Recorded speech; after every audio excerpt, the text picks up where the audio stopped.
arkeologi, tepatnya berada di Desa Kota Raya Lembak. Di kawasan ini, wisatawan dapat menemukan 7 buah rumah batu yang tersebar di 3 tempat yang berbeda. Rumah batu sebenarnya merupakan bilik atau ruangan persegi yang tertanam di dalam tanah. Tutup rumah batu terbuat dari lempengan batu yang disusun sedemikian rupa. Beberapa rumah batu terdapat lukisan-lukisan abstrak yang menyerupai hewan atau makhluk tertentu dengan warna hitam, putih, merah, kuning, dan kelabu. Kawasan rumah batu ini berada kurang lebih 72 km dari kota Lahat. Kawasan rumah batu yang berada di tengah perkebunan kopi, masyarakat ini dapat dikunjungi dengan jarak tempuh sekitar 2 jam dari kota Lahat. Informasi ini disampaikan oleh Dinas Komunikasi dan Informatika Kabupaten Lahat dan disiarkan dari Radio Seganti Setungguan FM Lahat.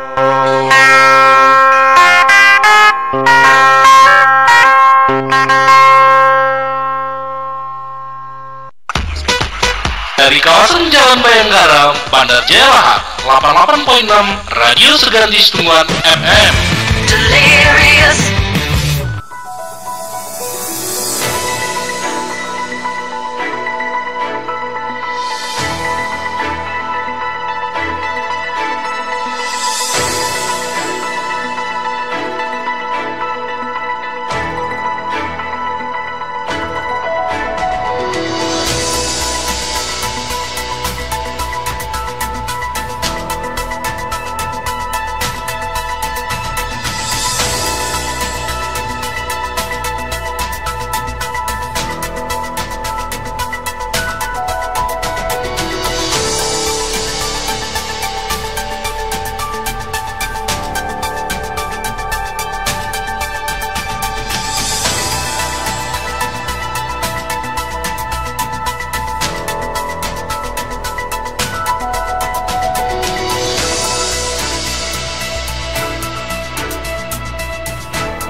Selamat pagi pendengar di mana saja berada, pendengar Radio Seganti Setungguan FM melalui frekuensi 88.6 MHz. Ya, seperti yang sudah kita rencanakan tadi bahwa hari ini ada satu program talk show dan ini program merupakan satu program unggulan ya, yakni Jaksa Menyapa, dan program ini adalah program yang sudah menjadi satu program yang ditetapkan di Kejaksaan Agung, di mana nantinya kita akan mendengarkan satu sapaan dari para jaksa di sini. Dan di studio sudah hadir teman-teman kita dari Kejaksaan Negeri Lahat. Ya. Selamat pagi, ini hari Jumat, hari yang bagus sekali, hari yang baik sekali. Ada 3 teman di studio dan di luar juga banyak sekali para penghantar. Ada kasih intel bersama teman-teman di sana. Oke, kita langsung saja untuk menyapa tamu-tamu kita. Selamat pagi, Pak Bapak-bapak jaksa. Saya langsung aja Bapak-bapak saya karena dari kejaksaan ya. Iya, siap. Okay. Boleh, kita kenalkan dulu untuk satu persatu dari jaksa, karena ini terus terang aja Pak Asep, wajah-wajah baru nih. Betul ya? Yang saya tahunya ada Kasih Pidum, betul? Ada ya, oke. Dan teman-teman lainnya, kalau Pak Asep ini wajah lama tapi baru datang ke radio. Mungkin baru tahu kalau saya di sini juga. Oke, silakan untuk yang hadir di sini untuk menyapa rekan-rekan teman-teman di Radio Seganti Setungguan FM untuk hari ini. Ya, terima kasih. Assalamualaikum warahmatullahi wabarakatuh. Selamat pagi kepada pendengar setia Radio Seganti Setungguan 88,6 MHz. Di sini saya akan memperkenalkan diri terlebih dahulu. Nama saya Pransmona, jabatan di Kejaksaan Negeri Lahat sebagai Kepala Seksi Tindak Pidana Umum. Masa tugas saya di Lahat ini baru sekitar lebih kurang 3 bulan. Sebelumnya saya bertugas di Kejaksaan Negeri Ogan Komering Ulu Timur, juga sebagai Kasipidum. Pada pagi hari ini saya membawa 2 rekan saya dari bidang tindak pidana umum. Mungkin lebih abdolnya mungkin yang bersangkutan aja menjelaskan identitasnya. Terima kasih, Pak. Siap. Terima kasih. Assalamualaikum warahmatullahi wabarakatuh. Izin Bapak, Abang, kalau tadi udah diperkenalkan sama komandan saya, Pak Kasipidum, saya sendiri Ari, Pak. Nama lengkapnya Muhammad Aryan Saputra. Sekarang statusnya bekerja di Kejaksaan Negeri Lahat sebagai jaksa fungsional. Mungkin itu aja cukup, Pak. Nanti masuk pada materi saja. Dan statusnya juga masih lajang ya. Tadi tuh ragu-ragu mau nyebutnya status lajang. Udah ada istri, Pak. Udah ada istri, Pak. Istri baru 1, anak baru 1. Istri baru 1, anak alhamdulillah udah 2. Itu aja, Pak. Oke, Bang Ari, terima kasih. Dan satu lagi ini, kalau masyarakat udah banyak tahu dengan yang ini, karena apabila kena tilang, ini pasti berurusan dengan beliau. Silakan. Siapa namanya? Ini pengantin baru nih. Warahmatullahi wabarakatuh. Perkenalkan, nama saya Asep Pratama. Saya bekerja di Kejaksaan Negeri Lahat. Di bidang staf pidana umum. Staf pidana umum ya. Lebih spesifiknya tugas tilang. Tugas tilang. Oke. Dan baik, untuk hari ini acara ini tentu saja bersama saya Ade di studio, bersama Bang Ade kalau di radio ini Bang Ade gitu ya. Dan tentu saja untuk hari ini kita akan ketemu dengan program Jaksa Menyapa. Sementara rekan-rekan operator juga hadir di sini, dan nanti untuk teman-teman yang lainnya bisa menyaksikan siaran ulang melalui FB ya. Di Facebook ada ya, di Facebook Dinas Kominfo, Dinas Komunikasi dan Informatika Kabupaten Lahat. Tentu saja acara ini live, di kiri kanan ada kamera Bapak Jaksa ya. Dan baik, untuk hari ini tema dalam program talk show yaitu penyelesaian perkara pidana dalam menghadapi situasi pandemi COVID-19 tahun 2020 ini. Betul ya? Betul ya, penyelesaian perkara pidana dalam menghadapi situasi pandemi COVID-19. Nah, ini yang pastinya kalau COVID-19 berhubungan dengan situasi seperti kayak virus corona kayak gitu ya.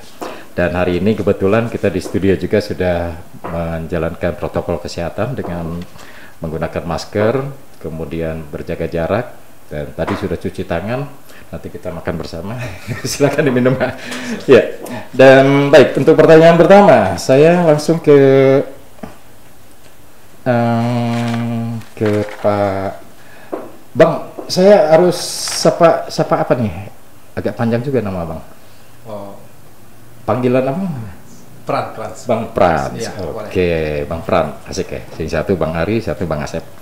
Dan baik, Bang Prans, saya mau bertanya untuk langsung aja kita ke pertanyaan ya. Dan untuk rekan-rekan pendengar juga, mungkin ada yang ingin bersapa salam, Anda bisa call di 085377949099 mau telepon, line telepon kita aktifkan ya. Dan ini kita ke pertanyaan yang pertama, yaitu tentang perlindungan anak ya, undang-undang perlindungan anak, boleh ya? Boleh. Kemudian ini perlindungan anak nih, karena di situasi seperti ini anak-anak memang harus dilindungi ya, seperti sekolah diliburkan, kemudian yang lain diliburkan. Dan Undang-Undang Perlindungan Anak nomor 23 tahun 2002, yaitu Undang-Undang SPPA dan Undang-Undang SPPA ya, nomor 11 tahun 2012. Saya menanya tentang berapa batas umur anak dalam Undang-Undang Perlindungan Anak tersebut. Ya, kita berbicara anak sekarang ya, itu yang pertama. Ya, boleh. Ini sebenarnya kan untuk tema kita kan sebenarnya penyelesaian perkara tindak pidana dalam menghadapi situasi COVID-19. Betul. Tapi untuk pertanyaan dari Bang Ade, Bang Ade tadi masalah anak ini kan termasuk salah satu juga masalah tindak pidana. Betul. Karena sekarang ini kan banyak anak yang sebagai korban, anak yang sebagai pelaku, anak yang berhadapan dengan hukum. Betul. Untuk di Indonesia ini mungkin masih belum paham anak itu yang dari usia berapa yang masuk dalam kategori anak. Dalam Undang-Undang Nomor 23 Tahun 2002 Pasal 1 Angka 1, anak itu adalah seseorang yang belum berusia 18 tahun, termasuk anak yang masih dalam kandungan. Itu sudah masuk dalam namanya anak. Walaupun bayi, walaupun dia masih dalam kandungan. Itu sudah termasuk anak. Jadi misalkan saya berikan contoh, ada ibu hamil. Ada ibu hamil, tahu-tahu ada orang yang menganiaya ibu itu, sehingga bayi itu meninggal dunia, janin itu meninggal dunia. Itu bisa masuk kategori karena yang dalam kandungan itu sudah termasuk anak. Sudah termasuk. Berarti dua nyawa orang itu sudah menganiaya dua nyawa gitu ya. Iya, kita lihat tergantung dari kita lihat juga kejadiannya, apakah si ibu itu juga meninggal dunia atau memang ibu luka-luka. Kalau ibu luka-luka kan berarti kan pasalnya kan nanti kan yang untuk yang bayi yang meninggal dunia, untuk yang ibunya yang penganiayaannya. Berarti pasalnya pasal berlapis gitu ya. Iya, betul. Pasal berlapis. Karena dalam kandungan sudah termasuk anak itu menurut Undang-Undang Nomor 23 Tahun 2002. Undang-Undang Nomor 23 Tahun 2002. Dan yang dilindungi dari anak-anak tersebut, ini dasar hukumnya apa nih perlakuan anak berbeda dengan dewasa dalam penegakan hukum? Jadi seperti tadi Bang Fran ya, ada anak di dalam kandungan, kemudian ada ibu, berarti ada anak-anak dan ada orang dewasa gitu kan? Iya, betul. Nah, gimana perbedaannya? Jadi dasar hukum anak berbeda dengan dewasa dalam penegakan hukum yaitu bahwa perlakuan berbeda tersebut diatur dalam ketentuan antara lain Pancasila, Undang-Undang RI tahun 45, Konvensi PBB mengenai anak yang telah diratifikasi menjadi undang-undang, Undang-Undang Sistem Peradilan Anak, Undang-Undang Perlindungan Anak, dan peraturan-peraturan lain yang berlaku dalam daerah hukum Republik Indonesia. Oke, jadi itu memang dilindungi betul ya, dan itu ada di Indonesia nih KPAI gitu ya. Mungkin sebagai penambah juga ya, kenapa pemerintah begitu melindungi anak-anak Indonesia ini ya, karena anak-anak Indonesia inilah anak-anak generasi penerus nanti. Karena saya pernah dengar artikel dari para ahli untuk menghancurkan suatu bangsa itu hancurkanlah generasi penerusnya. Makanya di sini pemerintah melindungi betul anak itu di sini. Oke, dan memang betul ya, anak adalah amanah dari karunia Tuhan dan yang tentunya dari dirinya melekat harkat dan martabat sebagai manusia seutuhnya itu karena anak itu kadang-kadang tidak berdosa juga. Dan kalau misalnya kita menganiaya ya, tapi gimana kalau misalnya ini satu pertanyaan agak melenceng nih, kalau anak tersebut melakukan tindak pidana. Nah, makanya di sini juga kami menghimbau menyarankan untuk peran aktif orang tua di sini. Ya, karena anak ini kan masih perlu bimbingan, perlu pengawasan. Makanya di sini kami juga untuk bidang seksi intelijen yang di bawah pimpinan Pak Kasih Intel, Pak Haji Faisal Basni, mempunyai program jaksa masuk sekolah. Tujuannya di situ Pak, tujuannya untuk menghimbau kepada anak, menghimbau kepada guru-guru, karena guru-guru di sini juga sebagai orang tua juga dalam hal lingkungan sekolah, sebagai pengawas juga untuk anak-anak. Jadi tujuannya itu ya salah satunya untuk menghindari anak itu supaya tidak melakukan tindak pidana. Untuk di lingkungan rumah ya mungkin orang tua. Makanya disitulah dituntut peran aktif orang tua, peran aktif guru, karena anak-anak disitulah tempat lingkungan dia masih lingkungan anaknya Pak, di lingkungan keluarga dan lingkungan sekolah. Oke, ya seperti di sini ada dalam Undang-Undang Nomor 23 Tahun 2002 tentang perlindungan anak. Ya. Pada bab 3, pada bab 3. Ini bab 2 dan bab 3 ya, betul ya? Bab 3. Di sini ada bab 3 pasal 7. Setiap anak berhak untuk mengetahui orang tuanya dibesarkan dan diasuh oleh orang tuanya sendiri.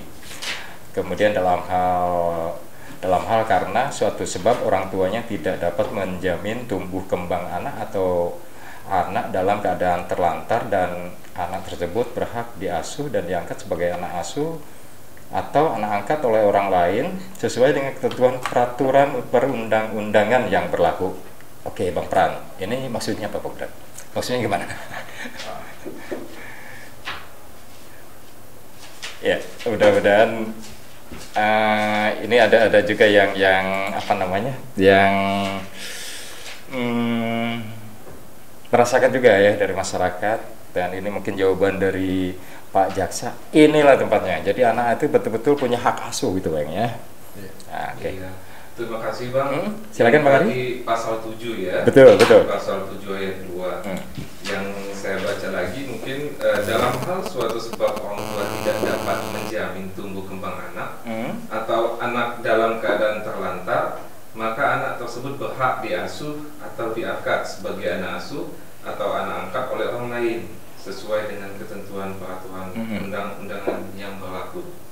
Kalau kita menafsirkan pasal 7 ayat 2 ini, mungkin ketentuannya kita baca di penjelasan undang-undang. Betul. Penjelasan Undang-Undang Republik Indonesia 23 2002 tentang perlindungan anak, pasal 7, saya ulang dari ayat 1-nya, jadi ketentuan hak anak untuk mengetahui siapa orang tuanya dalam arti asal usulnya atau masuk ibu susunya dimaksudkan untuk menghindari terputusnya silsilah dan hubungan darah anak dengan orang tua kandungnya. Sedangkan hak untuk dibesarkan dan diasuh orang tuanya dimaksudkan agar anak dapat patuh dan menghormati orang tuanya, itu ayat 1. Kalau penjelasan tadi ayat 2, pengasuhan atau pengangkatan anak dilaksanakan sesuai dengan norma-norma hukum, adat istiadat yang berlaku, dan agama yang dianut. Maksudnya jadi ketentuan pasal tadi tetap mengacu pada norma-norma hukum, Pak. Ketentuan perundang-undangan, peraturan, dan adat istiadat tetap diperhatikan, serta agama yang utama, agama dari si orang tua, agama dari calon orang tua asuh, dan agama juga si anak. Itu mungkin Pak, dari undang-undangnya, normanya, adat istiadat, dan terakhir agama. Itu penjelasan pasalnya itu. Kalau misalnya diadopsi, kalau dalam hal adopsi kan itu ada peraturannya Pak, ketentuannya. Jadi dalam hal adopsi itu bagaimana tata cara mulai dari apakah mau adopsi dari lahir, ataukah sudah berapa bulan. Intinya ketentuan perundang-undangan itu harus dilalui terlebih dahulu. Jadi seperti tidak serta-merta anak itu langsung diambil, mungkin banyak kejadian seperti itu, tapi takutnya hak dan kewajibannya seperti apa, hak anaknya nanti bagaimana, kewajiban dari orang tuanya itu kan harus dilihat juga. Jadi peraturan itu harus dilihat dulu, ketentuannya seperti apa, dan itu yang proses harus kita lalui, Pak. Mungkin penambahan sedikit Pak, itu yang seperti yang telah disampaikan oleh Pak Ari tadi, ya tetap kita untuk adopsi anak itu kan tetap undang-undang tetap mengatur masalah adat istiadat, norma sama agama. Karena gini, misalkan ada orang timur, ada orang barat mau ngadopsi kan, nah itu kan udah sudah beda budaya. Sudah beda budaya antara budaya kita sama budaya orang luar. Makanya itu masuk juga dalam pertimbangan. Dalam hal juga misalkan ada anak yang misalkan anak ini anak Islam. Tahu-tahu ada orang Nasrani yang mau mengadopsi. Nah, mungkin kan jadi pertimbangan juga. Betul. Karena kan di sini kan berbenturan agama. Sudah itu kan adat istiadat juga perlu dipertimbangkan juga di situ. Oke. Ya, ada pertanyaan lagi. Jadi saya banyak nanya ini. Saya betul buta hukum ya. Tapi saya takut sama hukum. Bukan saya takut sama hukum, saya buta hukum tapi takut sama hukum. Memang iya, takut dihukum. Oke. Gini Bang, kalau anak bisakah dia melakukan pidana hukum? Gimana Bang Ade? Bisakah anak melakukan pidana hukum? Maksudnya tindak pidana. Ya seperti mencuri gitu kan? Mencuri nih. Anak ini mencuri, terus kita kita hukum gitu, tapi melalui udah proses kayak gitu kan, ditangkap polisi kemana, padahal umurnya baru tadi itu kan, sebelum 18 dia misalnya 10 tahun ya, apa 11 tahun masih SD, anak itu udah mencuri gitu. Nah ininya gimana tindakan dari kejaksaan? Untuk anak yang sebagai pelaku tindak pidana itu bisa diproses. Bisa diproses. Dia ada namanya ketentuan undang-undang sistem SPPA, Sistem Peradilan Pidana Anak nomor 11 tahun 2012. Disitulah masalah hukum acara, hukum yang mengatur untuk anak yang sebagai pelaku tindak pidana. Jadi anak di sini kalau dia usianya dia di bawah 12 tahun, walaupun dia tidak mencuri, itu tidak bisa kita lakukan proses. Tapi kalau dia di atas 12 tahun bisa diproses. Bisa diproses. Itu. Terus dari jenis pencuriannya? Iya itu maksud saya itu tadi untuk seluruh tindak pidana, yang dilakukan anak. Nah, di sini menurut pasal 21 undang-undang yang saya jelaskan, Undang-Undang Sistem Peradilan Pidana Anak pasal 21 ayat 1, dalam hal anak belum berumur 12 tahun melakukan atau diduga melakukan tindak pidana, penyidik pembimbing kemasyarakatan dalam hal ini Bapas dan pekerja sosial profesional mengambil keputusan untuk menyerahkannya kembali kepada orang tua atau wali, mengikut sertakannya dalam program pendidikan, pembinaan dan pembimbingan di instansi pemerintah atau LPKS di instansi yang menangani bidang kesejahteraan sosial baik di tingkat pusat maupun di daerah paling lama 6 bulan. Jadi dia tidak bisa diproses di tingkat penyidikan, penuntutan dan persidangan kalau anak itu belum berumur 12 tahun. Pertanyaannya begini Bang Pran, anak ini umur 12 tahun, bisa bawa motor misalnya kan, terus dia ada niat mau nyuri motor nih, motornya kedapat curi, terus dia ketangkap. Nah, apa memang dibebaskan kayak gitu juga? Tidak. Ini kan tadi kan di angka di pasal 21 tadi kan anak yang belum berumur 12 tahun. Tapi sudah bisa pakai motor, dia bisa mencuri motor loh. Bisa diproses juga. Bisa diproses selagi anak itu sudah berusia 12 tahun. 12 tahun ya. Cuman dalam hal dia di atas 12 tahun akan tetapi usianya di bawah 14 tahun. Perkaranya tetap bisa diproses, tapi untuk penahanan terhadap anak itu tidak bisa dilakukan. Tidak dilakukan, tapi proses perkaranya tetap dilanjutkan. Itu. Ya. Dasarnya tadi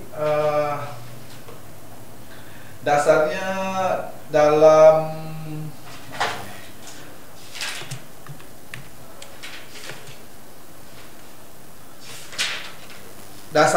Undang-Undang Sistem Peradilan Anak itu Pak, dalam nomor 11 tahun 2012. Mungkin untuk pasalnya saya lupa Pak. Ya. Tapi itu ada dalam dalam undang-undang SPPA yang anak yang belum 12 tahun tidak bisa kita lakukan proses, melainkan dia dilakukan untuk pembimbingan kemasyarakatan. Sedangkan dia yang anaknya yang di atas 12 tahun akan tetapi dia belum berusia 14 tahun tidak bisa dilakukan penahanan. Oke. Dan ya, untuk para pendengar mungkin tentang perlindungan anak ya, Anda bisa membaca di Undang-Undang Republik Indonesia nomor 11 tahun 2012 tentang sistem peradilan pidana anak, dan juga di sana semuanya ada ya, atau SPPA, betul ya? Betul. Ya? Oke. Dan kita ke pertanyaan lain. Ini ada pertanyaan dari SMS ya, SMS ya. Dan baik, terima kasih untuk yang sudah SMS. Soal umur anak dan dijawab sama anak ya, adalah seorang yang belum 18 tahun. Tadi dikatakan sama Bang Pran, betul ya. Kalau anak katakanlah maling umur 17 tahun dan ketangkap polisi umur 19 tahun, apakah masih kategori anak? Sebenarnya kalau dia dengar nggak ditanya lagi ya. 14 berapa tadi, umur di bawah 12 tahun ya, itu anak-anak ya. Tapi ini ada pertanyaannya, ada yang maling 17 tahun dan ketangkap polisi umurnya 19 tahun, apakah masih kategori anak? Nah, ini Bang Prat, gimana? Ya. Apabila anak tersebut melakukan melakukan perbuatan tindak pidana di berusia 17 tahun, kemudian dia melarikan diri dan statusnya DPO dan baru ketangkap polisi usia 19 tahun, betul. Dia masih kategori anak. Benar, itu masih dalam anak karena anak belum berusia 18 tahun. Namun apabila benar ada kejadian yang dimaksud, seorang tersebut masih dalam kategori anak dan diproses hukum berbeda dengan dewasa. Jadi tetap dia masih anak, dan dalam pasal 20 Undang-Undang SPPA juga dalam hal tidak pidana dilakukan oleh anak belum genap berumur 18 tahun dan diajukan ke sidang pengadilan setelah anak yang bersangkutan melampaui batas 18 tahun, tetapi anak belum mencapai usia 21 tahun, anak tetap diajukan ke sidang anak. Nah, jadi gini maksudnya. Apabila anak itu melakukan tindak pidana di usia 17 tahun, dia baru ketangkap sama polisi di usia 19 tahun. Dia proses penyidikan, proses penuntutan, proses persidangan, dia masih mengacu kepada Undang-Undang Sistem Peradilan Pidana Anak. Dia masih masuk dalam kategori anak. Akan tetapi apabila yang bersangkutan anak tersebut melakukan tindak pidana di usia 17 tahun dan baru ketangkap di usia 22 tahun, nah dia sudah masuk dalam kategori dewasa. Dan sudah bisa dijerat dengan 363 atau 362 ya? Ya, dia tetap Pak. Pasalnya tetap, perbedaan dewasa sama anak ini. Kalau untuk misalkan dewasa itu sudah jelas dalam pidananya itu, misalkan untuk 363 itu 7 tahun ancaman pidananya. Nah, untuk yang pelakunya dewasa. Nah, tapi apabila pelakunya tersebut anak-anak, dikurangkan sepertiga dari ancaman hukuman dewasa. Ada keringanan ya. Iya, itu untuk anak Pak. Tapi kalau dia dewasa kan ancaman 7 tahun. Nah, jadi kalau karena dia pelakunya masih anak-anak, ancamannya bukan 7 tahun, dikurangkan sepertiga dari ancaman hukuman. Berarti memang pasalnya tetap ya. Dari penyidikannya mulai sampai penuntutan, tadi diterangkan sama Pak Kasih itu sudah sampai ke penuntutan, nanti vonisnya bagaimana. Tapi yang membedakan anak tadi sama dewasa itu mulai prosesnya, caranya. Kalau ketentuannya anak-anak itu diatur di SPPA, Sistem Peradilan Anak, acaranya Pak. Sedangkan kalau dewasa itu diatur di dalam KUHP, hukum acara. Jadi acaranya berbeda. Jadi misalnya kalau anak itu misalnya diproses itu harus didampingi dengan orang tua, didampingi dengan PK Bapas dari Bapas atau PK Sosial dan advokat. Sedangkan dewasa hanya ketentuannya didampingin oleh penasihat hukum, tidak perlu didampingi sama orang tuanya lagi. Itu mulai dari acaranya sudah berbeda sampai nanti bagaimana proses penyidikan, penuntutan dan akhirnya putusan oleh pengadilan. Itu teknis sidangnya teknis sidangnya yang berbeda. Jadi berbeda kalau anak memang dilindungi betul ya. Bahkan bisa dalam undang-undang anak ini ada yang disebut dengan diversi, Pak.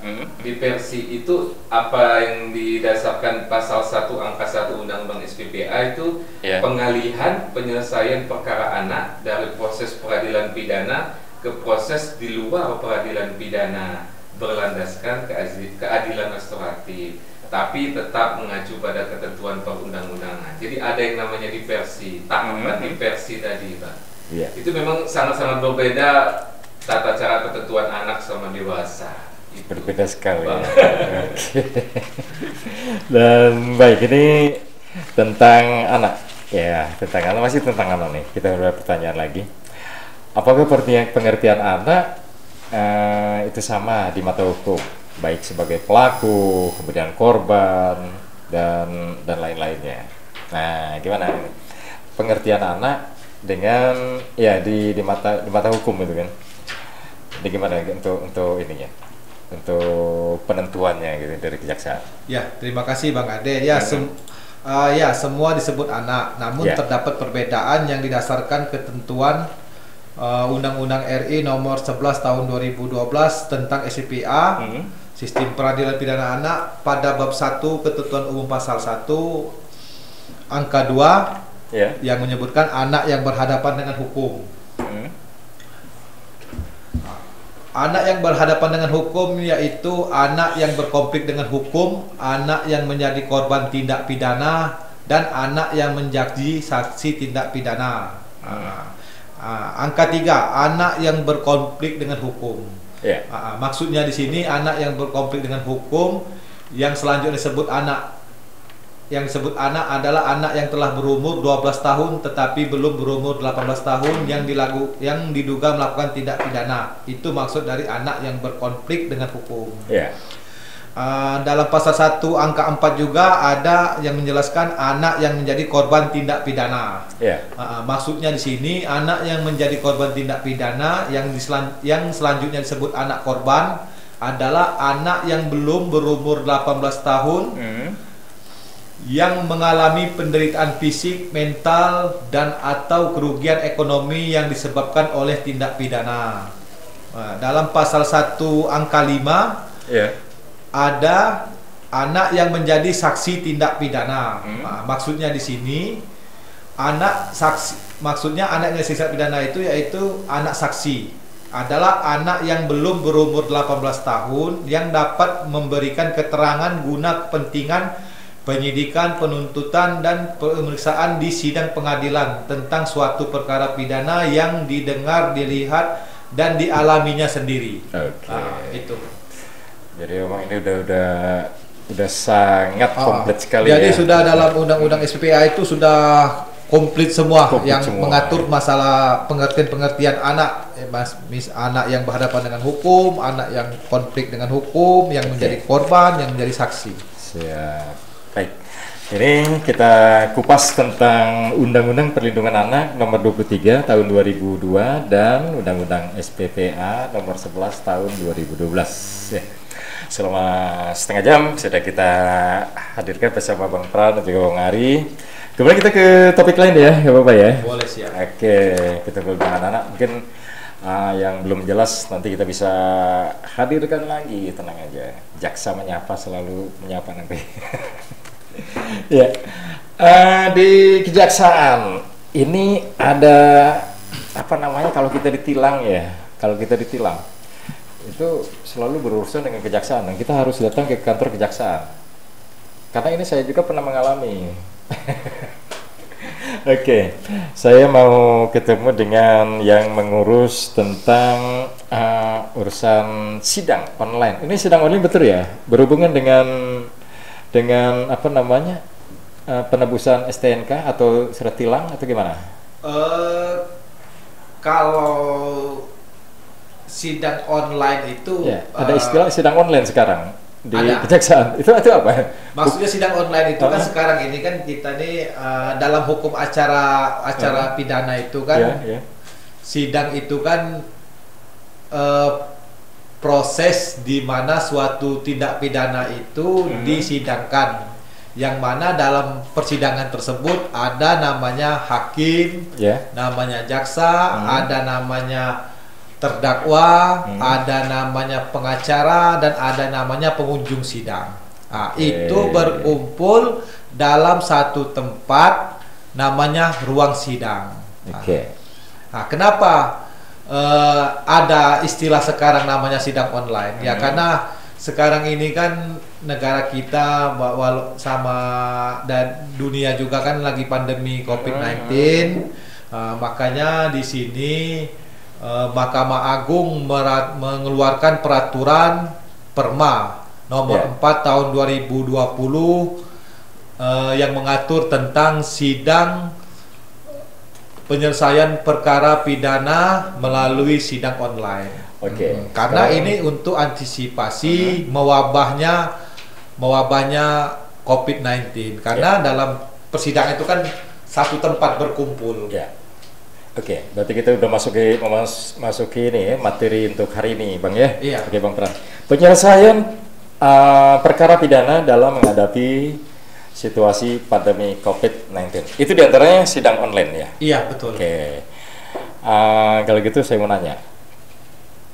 Kalau biasanya sidang, saya boleh hadir di pengadilan ya, misalnya gitu kan. Tapi sejak ada COVID ini masih bolehkah kalau misalnya saya hadir sebagai pengunjung di pengadilan? Bisa nggak kita jadi saksi? Kalau misalnya, oke lah, saya wartawan gitu ya. Nih, saya mau meliput gitu, atau juga dari keluarga mau datang gitu, gimana? Iya, terima kasih. Jadi sekarang ini sidang online itu, jadi si terdakwa itu kalau sebelum COVID-19 itu si terdakwa itu harus dihadirkan di muka persidangan. Betul. Jadi semenjak COVID-19 ini si terdakwa itu tidak kami hadirkan, akan tetapi yang bersangkutan tetap berada di rutan ataupun di lapas. Jadi mereka sidangnya secara virtual. Hakimnya juga berada di pengadilan negeri, jaksanya berada di kantor kejaksaan, pengacaranya mendampingi si terdakwa di lapas ataupun di rutan. Nah, itu sidangnya secara virtual, secara pakai aplikasi Zoom meeting gitu ya. Zoom meeting, webinar betul. Gitu ya. Tapi tidak menutup kemungkinan juga untuk perkara-perkara tertentu yang dianggap majelis hakim untuk menghadirkan terdakwa. Tidak menutup kemungkinan juga. Tidak menutup kemungkinan juga untuk dilakukan sidang secara tatap muka. Iya, tapi untuk perkara-perkara tertentu yang misalkan yang berat pembuktiannya, susah pembuktiannya, ada penolakan dari si penasihat hukum dan terdakwa, tapi itu atas keputusan dari majelis hakim. Seperti korban sendiri dihadirkan atau enggak? Korban untuk saksi-saksi juga tetap dihadirkan. Nah, nanti si saksi-saksi dan saksi korban itu sebelumnya yang memanggil untuk datang ke persidangan itu kan jaksanya yang memanggil. Nanti jaksa berkoordinasi dengan majelis hakim sebelum dilakukan pemeriksaan persidangan, apakah saksi-saksi ini akan kita hadirkan di kantor kejaksaan, sidangnya melalui online dari kantor kejaksaan, ataukah saksi-saksi tersebut sidang online melalui kantor pengadilan. Ini. Tapi kalau untuk terdakwa dia tetap harus ada di lapas. Terdakwanya di lapas. Terdakwanya di lapas ataupun di rutan. Tapi kalau saksi kan dia fleksibel. Nanti si jaksa melaporkan dulu kepada majelis hakim, misalkan Pak, hari ini kita ada sidang saksi. Saksinya itu kita mau sidangkan di mana Pak? Saksi itu mau saya bawa kemana? Ataukah cukup di kantor kejaksaan? Kami hadirkan di situ, kita sidangkan secara virtual. Atau enggak kita virtualkan melalui kantor pengadilan di ruangan itu sendiri. Virtual juga. Pantas selama ini sepi persidangan rupanya itu. Tapi adanya, tetap ya? karena kan nggak mungkin kita, makanya sekarang ini kita yang harus mengikuti perkembangan zaman, Pak. Perkembangan zaman, betul. Ya, mudah-mudahan dengan adanya cara seperti ini COVID-19 juga bisa cepat teratasi ya. Baik, untuk kita semuanya yang ingin bertanya boleh di 085377949099 yang pastinya kita juga bakal jaga rahasia dari narasumber dari penelepon yang mungkin ada yang ingin disebut secara privat, boleh 085377949099 dan kita bertanya lagi. Ini di FB juga, wah banyak sekali yang bertanya nih, tapi saya pilih satu ya. Ini kayaknya tentang anak tadi. Ada yang nanya nih, Bang Pran, Bang Ari, Hasim apa ya? Ini dari Facebook ini. Dari Facebook. Saya nggak bisa balasnya, tapi kalau bisa langsung mungkin beliau dengar nih. Izin Pak Pidum. Oke. Izin Pak Pidum, kalau laporan lidik manjang dan tidak ada laporan pengembangan atau kabar masuk dan ditentukan nomor 170 yang ditentukan di nomor 170 KUHP pasal kekerasan anak di bawah umur, gimana jalan penyelesaiannya? Sudah 1 tahun kagak ada penyelesaiannya, petunjuk.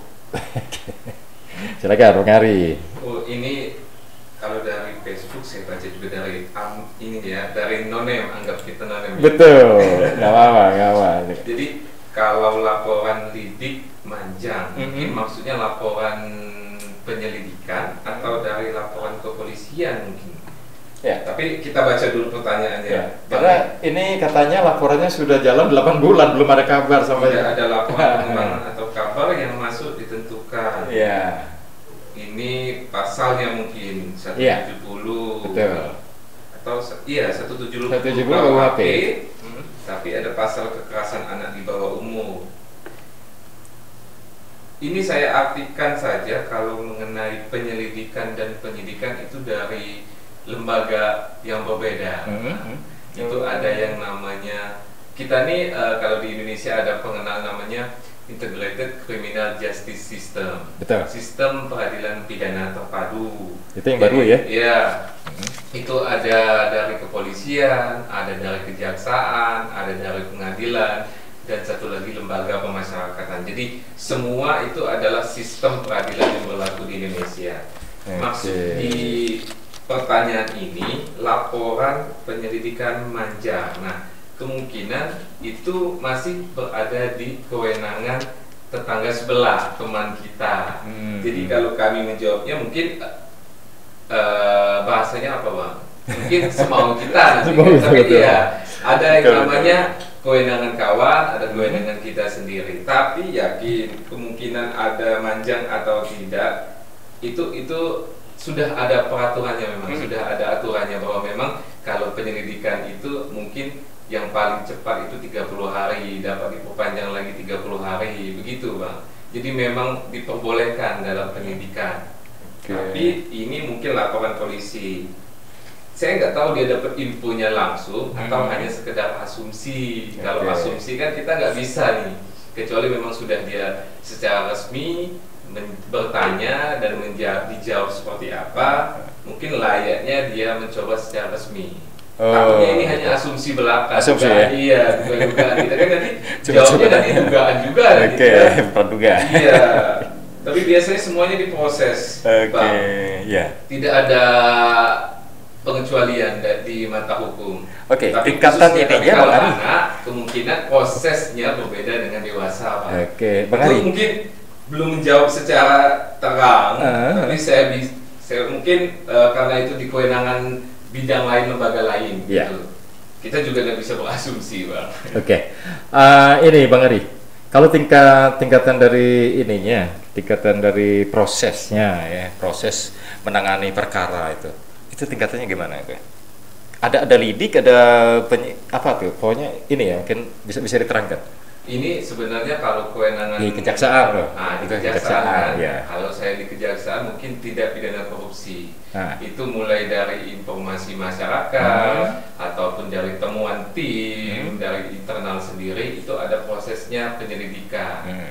Penyelidikan selanjutnya itu apakah ditentukan ada perbuatan tindak pidananya, itu naik ke penyidikan. Dan selanjutnya kalau sudah penyidikan juga sudah membuat terang, saya baca aja berdasarkan KUHAP-nya Bang ya. Ya. Ini kalau berdasarkan KUHAP itu adalah penyelidikan pertama kali Bang ya. Pasal 1 angka 5, penyelidikan adalah serangkaian tindakan penyelidik untuk mencari dan menemukan suatu peristiwa yang diduga sebagai tindak pidana, guna menentukan dapat atau tidaknya dilakukan penyidikan menurut cara yang diatur dalam undang-undang ini. Ini prosesnya dari penyelidikan. Tapi kadangkala ada yang namanya full bucket dan full data, itu namanya tugas, surat perintah tugas. Penyelidikan pun dasarnya dari surat perintah penyelidikan. Selanjutnya tahapan prosesnya ke penyidikan. Kalau penyidikan serangkaian tindakan penyidik dalam hal dan menurut cara yang diatur dalam undang-undang ini untuk mencari serta mengumpulkan bukti yang dengan bukti itu membuat terang tentang tindak pidana yang terjadi dan guna menemukan tersangkanya. Itu penyidikan. Dari penyelidikan ke penyidikan. Nanti terus ada yang namanya penuntutan. Iya, penuntutan baru kita adalah tindakan penuntut umum untuk melimpahkan perkara pidana ke pengadilan negeri yang berwenang dalam hal dan menurut cara yang diatur dalam undang-undang ini dengan permintaan supaya diperiksa dan diputus oleh hakim di sidang pengadilan. Itu maknanya. Jadi udah penyelidikan, penyidikan, penuntutan, anggaplah kita sudah melimpahkan ke pengadilan. Nanti ada keterangan lagi, ketentuan yang mengadili bahasa itu. Di sini ketentuannya, pengertian mengadili dalam KUHAP adalah serangkaian tindakan hakim untuk menerima, memeriksa, dan memutus perkara pidana berdasarkan azas bebas, jujur, dan tidak memihak di sidang pengadilan dalam hal dan menurut cara yang diatur dalam undang-undang ini. Jadi tahapannya seperti itu Bang, mulai dari penyelidikan, penyidikan, penuntutan, dan mengadili, berakhir ke keputusannya seperti apa. Vonis. Iya, vonis hakim. Itu Bang. Dan itu dari jaksa terus ngikutin ya? Diikutin terus? Iya, itulah kewenangan jaksa ini kalau di sistem peradilan pidana terpadu, mulai dari proses awal sampai eksekutor pun masih jaksa. Iya Bang. Menarik sekali. Berarti begitu berat tugas jaksa ya. Karena memang di sini harus terus mendampingi dari perkara ini dari awal sampai keputusan vonis ya. Dan baik, untuk pertanyaan berikut, ini pertanyaannya sebenarnya keren juga sih ya. Saya tanya lagi ke Bang Pran ini ya. Boleh. Kalau bisa saya memilih antara sidang biasa dengan sidang online, ini pilihannya enak yang mana? Bukan enak yang mana sih? lebih apa namanya? Lebih nyaman yang mana gitu Bang Pran? Ini bagi siapanya dulu Pak? Bagi saya. Oke, sekarang bagi jaksa dulu. Bagi jaksa. Kemudian setelah itu mungkin bagi pengunjung ya, apa namanya, yang bagi terdakwa gitu. Iya. Oke, silakan. Enak atau tidaknya? Enaknya sidang yang online apa sidang biasa? Ya. Mungkin di sini sama-sama biasanya ada kekurangan dan kelebihan masing-masing. Iya, betul. Biasanya kan untuk di sidang tatap muka ada kelebihan, ada kekurangan, sedangkan untuk di sidang online juga ada kekurangan, ada kelebihan. Nah, mungkin untuk sidang yang tatap muka, mungkin kelebihannya di situ pengacara, hakim, jaksa bisa lebih leluasa menggali untuk pembuktian. Karena dia langsung tatap muka, jadi dia bisa langsung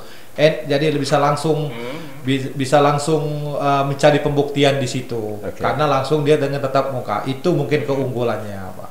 Nah, dari sisi jaksa ini, karena jaksa sebagai selaku untuk membuktikan, tugasnya membuktikan suatu tindak pidana. Jadi disitulah jaksa dituntut untuk membuktikan perkara ini, apakah memang benar dia si pelakunya. Makanya kalau dari sisi jaksanya, kebanyakan jaksanya biasanya enak sidang tatap muka karena lebih leluasa. Majelis hakim juga kayak gitu. Biasanya majelis hakim lebih senang dia yang tatap muka karena bisa langsung, gitu ya? Iya, langsung bisa berdebat langsung ini. Nah, nah, tapi untuk di sisi jaksanya juga ada yang enaknya juga ada satu, ya karena kenapa? Karena si terdakwanya tidak perlu repot-repot dihadirkan ke persidangan, ya karena di situ apabila terdakwanya kita hadirkan, kan tidak menutup kemungkinan si terdakwa itu melarikan diri atau ini, nah itu. Tapi kan si terdakwa itu kan dia kan kalau sidang online kan dia di tempat. Itu kan resiko-resiko terdakwa melarikan diri ini kan tidak ada di situ. Itu kelebihan dan kekurangannya. Dan ini jadi beban baru atau kalau yang ini jadi beban baru dari jaksa sendiri dengan adanya virtual kayak gini? Iya, beban juga sebenarnya. Beban bagi jaksa, hakim juga, karena untuk sidang online juga sini tidak menutup kemungkinan juga kita kan bergantung kepada sinyal. Oh iya. Sinyal listrik, itu. Betul. Kalau udah sinyal udah gangguan, ini udah di situ. Karena kan kita kan dengan elektronik kita yang bermain. Itu termasuk kendalanya ya. Itu kendalanya Kendala juga kendala sidang online, sinyal, alat elektroniknya kan, itu listriknya. Itu. Betul. Dan itu melalui teknisnya kayak gitu. Dan kalau bisa memilih berarti kita jawab yang mana nih?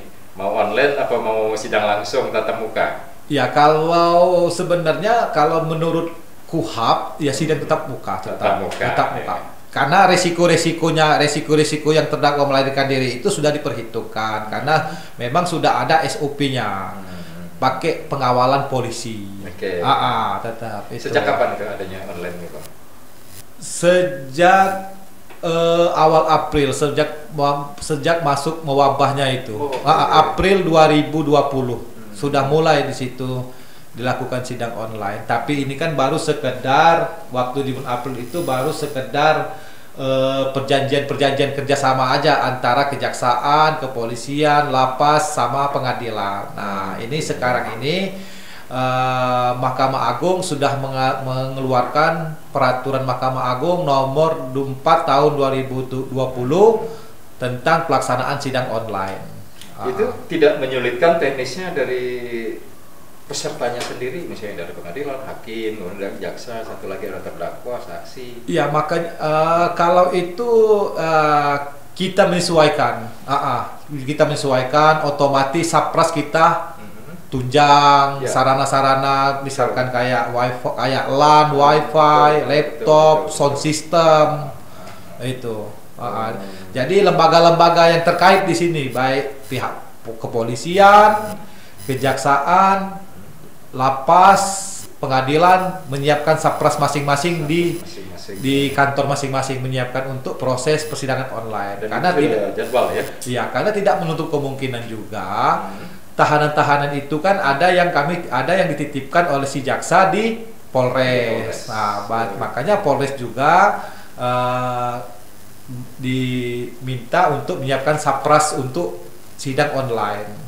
Nah, kemarin juga dengan keluarnya peraturan Mahkamah Agung ini, kemarin kami juga sudah diundang oleh Ketua Pengadilan Negeri Lahat, Kopi Morning, untuk membahas ini, yang mana undangan tersebut menghadirkan Kajari Lahat, Kapolres Lahat, Kalapas Lahat, dan Ketua PN sendiri selaku tuan rumah untuk membahas pelaksanaan sidang online itu.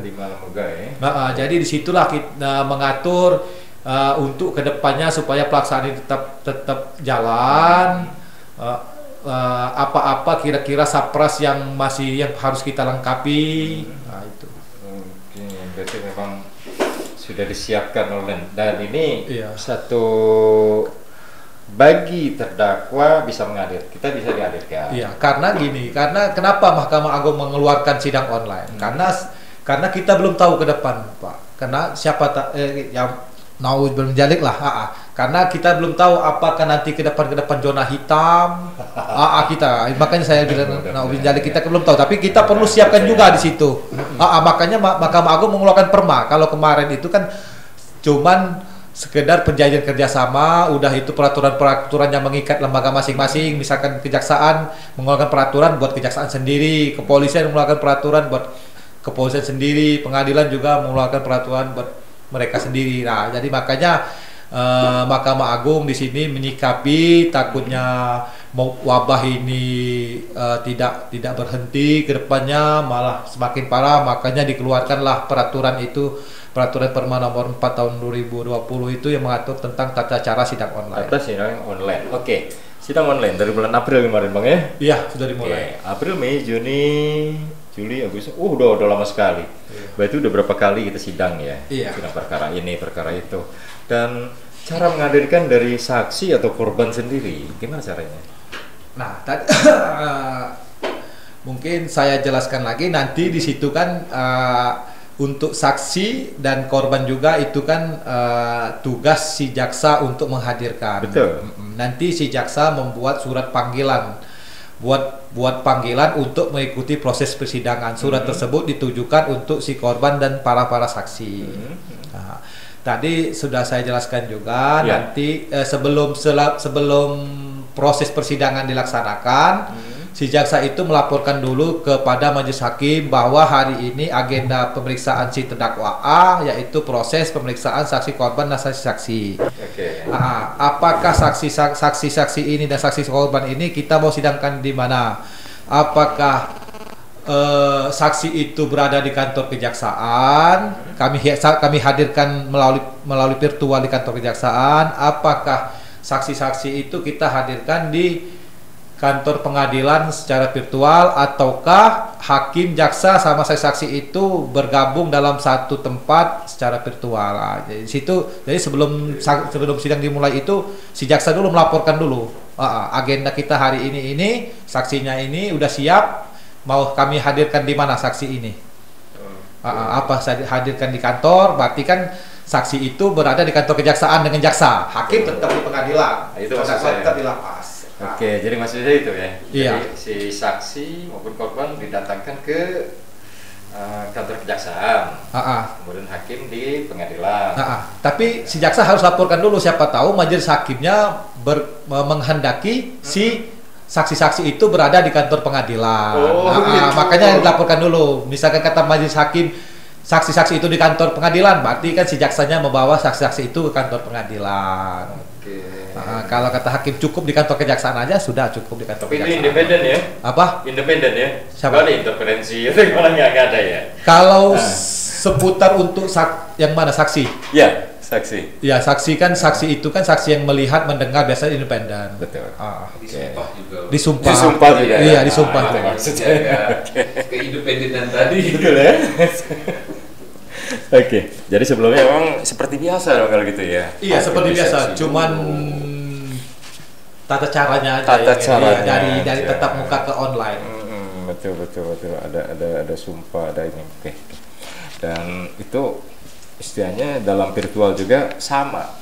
Ada pembukaan, ada penutupan, ketuk palu, itu juga ada ya? Tetap ada sama. Oke. Ya, dan ini satu bincang asik. Sudah setengah jam kita ngobrol tentang penyelesaian perkara pidana dalam menghadapi situasi pandemi COVID-19. Oke, Bang Pran, ini di session yang ini mungkin ada pesan-pesan dari kejaksaan sendiri untuk masyarakat tentang adanya sidang virtual, sidang online ini ya, mungkin agak berbeda nih. Silakan disampaikan.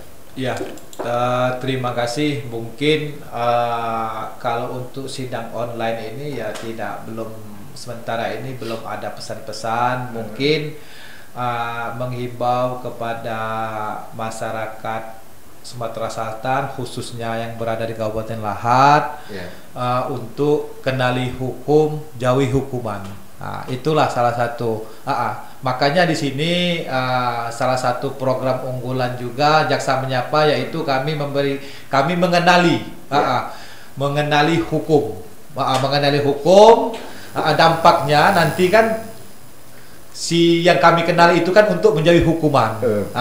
Salah satu juga program andalan juga yaitu Jaksa Masuk Sekolah, yaitu kami memberikan penyuluhan hukum yang bertujuan untuk anak-anak didik tersebut untuk menghindari perbuatan-perbuatan itu. Mungkin ya itu aja, kenali hukum, jauhi hukuman. Kenali hukum, dan jauhi hukuman. Kami juga selaku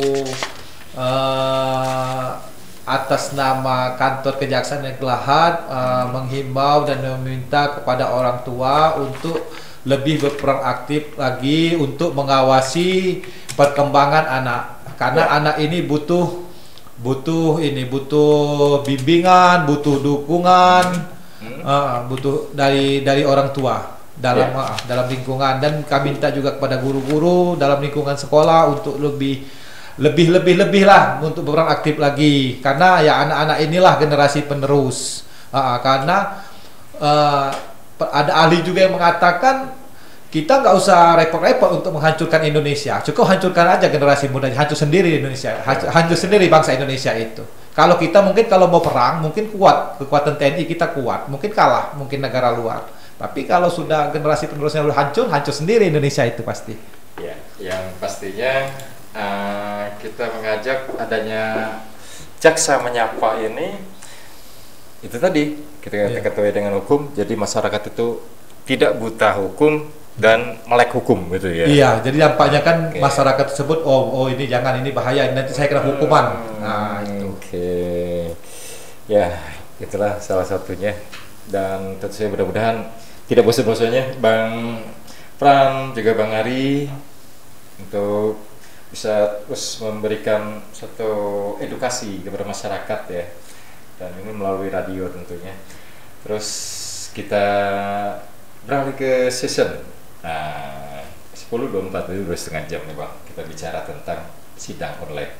Mungkin ada yang mau disampaikan lagi sebelum kita ke season Bang Asep nih? Ada tentang sidang online. Ya, terima kasih Bang Ari. Saya cuma sependapat dengan apa yang dikatakan Pak Kasibidung mengenai salah satu program kami dan program juga dari Kejaksaan Agung, bahwa untuk masyarakat juga kita harus mengenali pada hukuman agar mereka nantinya menjauhi hukuman. Semuanya muara pada dukungan masyarakat dan doa serta peran masyarakat untuk tetap serta mendukung kami selaku aparat penegak hukum untuk tetap dapat menegakkan hukum seadil-adilnya berasaskan teori keadilan, teori kemanfaatan, dan teori kepastian hukum. Mohon dukungan dari intinya, mohon doa. Bukan main. Ya, terima kasih untuk Bang Ari, dan saya sedikit saja ke Bang Asep ya, tentang kita balik ke STNK ya, bagian apa namanya tadi Pak Asep, di bidang apa di sana di Kejaksaan? Petugas tilang ya. Tilang berarti tindakan langsung betul ya, tilang. Kepolisian Republik Indonesia dalam hal ini polisi lalu lintas telah mengganti slip merah dengan slip biru, artinya pelanggar lalu lintas tidak lagi bisa mengikuti sidang tilang di pengadilan seperti ketika mendapat slip tilang berwarna merah. Ini maksudnya apa nih Bang Asep? Kita tanya dikit aja, nanti mungkin bahasan pempanjangnya bisa minggu depan ya. Oke, siap. Ini tentang ini aja. Bedanya surat tilang yang biru dengan yang merah, itu boleh diterangkan, nanti kedepannya kita ulas semua. Slip biru itu untuk elektronik tilang pada saat sebelum sidang. Itu 1 minggu sebelum sidang tilang misalnya kepolisian menindak pelanggar yang melanggar, itu kan jarak antara ditilang sama sidang kalau di wilayah hukum Polres Lahat ini jaraknya 1 bulan. Jadi misalnya ditilang tanggal 1 Juli, sidangnya nanti tanggal 1 Agustus. Jadi sebelum 1 minggu sebelum sidang tilang itu masih berlaku untuk slip biru, itu namanya elektronik tilang. Pelanggar dapat membayar langsung denda tilang di Bank BRI, yang dimana petugas kepolisian memberikan nomor BRIPA, nomor pembayaran dari BRI 20 digit. Nanti petugas pelanggar langsung membayar ke bank, nanti mendapatkan slip setoran. Setelah itu langsung memberikannya ke kepolisian tadi, ke pihak yang menilang. Terus pelanggar langsung dapat mengambil barang bukti tersebut nanti di kepolisian pada saat untuk slip biru itu. Nanti pada saat sidang nanti akan disidangkan lagi apakah dendanya kurang atau lebih, nanti hakim yang memutus. Tapi pelanggar sudah menitipkan, namanya menitipkan itu untuk slip biru. Berarti slip titipan gitu ya? Iya, slip titipan tilang, denda tilang ke kejaksaan dari bank. Ya, ke rekening kejaksaan seluruh Indonesia itu, Bang. Jadi kalau misalnya ada kelebihan bisa dikembalikan. Ada kelebihan bisa dikembalikan, atau ada kekurangan nanti bisa kita juga meminta penagihan. Gitu. Kemudian untuk slip merah itu pada saat pelanggar akan mengikuti sidang, tetapi sekarang dari perma yang dikeluarkan oleh Mahkamah Agung tidak ada sidang tilang lagi. Semuanya sudah diputus. Jadi pada hari sidang itu pelanggar langsung mengambil di kejaksaan setelah ada nominal denda dan biaya perkaranya. Terus yang sering ditemukan di kantor Pak Kasep, ini mungkin salah satunya ya jam kerja dari pengambilan barang bukti untuk penebusan itu ya, misalnya STNK atau SIM atau. Nah itu jam berapa sih bukanya loketnya? Loket kita menyesuaikan sekarang kan tidak terima uang tunai lagi. Jadi apabila pelanggar tidak mempunyai ATM untuk transfer ke rekening penerima kita melalui edisi, kita alihkan ke teras BRI yang berada di samping rumah makan Malabar itu. Jadi pelanggar dapat membayar di sana. Jadi kita menyesuaikan dari jam 9 sampai jam 3. Jam 9 non-stop ya? Non-stop setiap hari dari Senin sampai Jumat. Menambahkan sedikit Bang, mungkin ke depan kami bahas lagi mengenai adanya terobosan-terobosan ya. Ada terobosan-terobosan yang kami pending dulu sekarang. Mungkin insya Allah minggu depan kita beritahu ada terobosan dari Kejaksaan Negeri Lahat, khususnya mengenai tilang. Itu Bang. Iya, rahasia dulu jadi Bang. Kita rahasia dulu, makanya tadi ini yang penting aja ya, poin penting aja antara biru sama merah itu apa, kemudian jam kerjanya jam berapa tadi, dari jam 8 sampai jam 3, karena ini memang sudah ketemu dengan ini ya, langsung dengan masyarakat. Kadang-kadang begitu datang, aduh betul rupanya udah jam 4 jam 4 sore ya.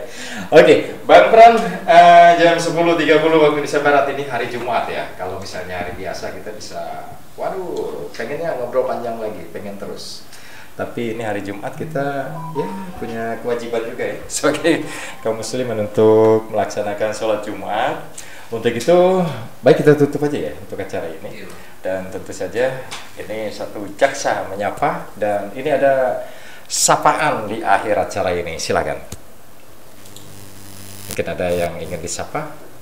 Ya mungkin terima kasih kepada pendengar setia Radio Segantis Tungguan 88,6 MHz Lahat.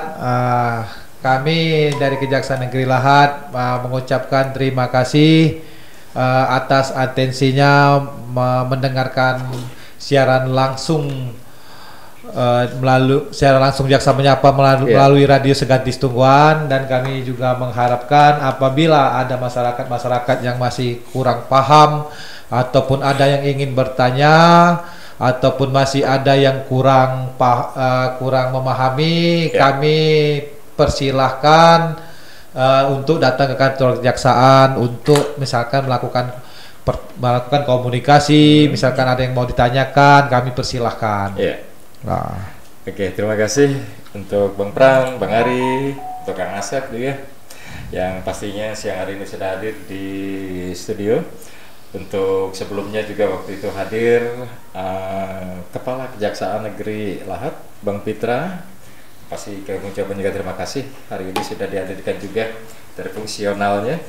Dan untuk itu kita pamit dulu diri Bang Pram dan teman-teman. Kita akhiri dengan ucapan terima kasih. Wabillahi taufiq wal hidayah. Saya Ade mengucapkan assalamualaikum warahmatullahi wabarakatuh. Waalaikumsalam.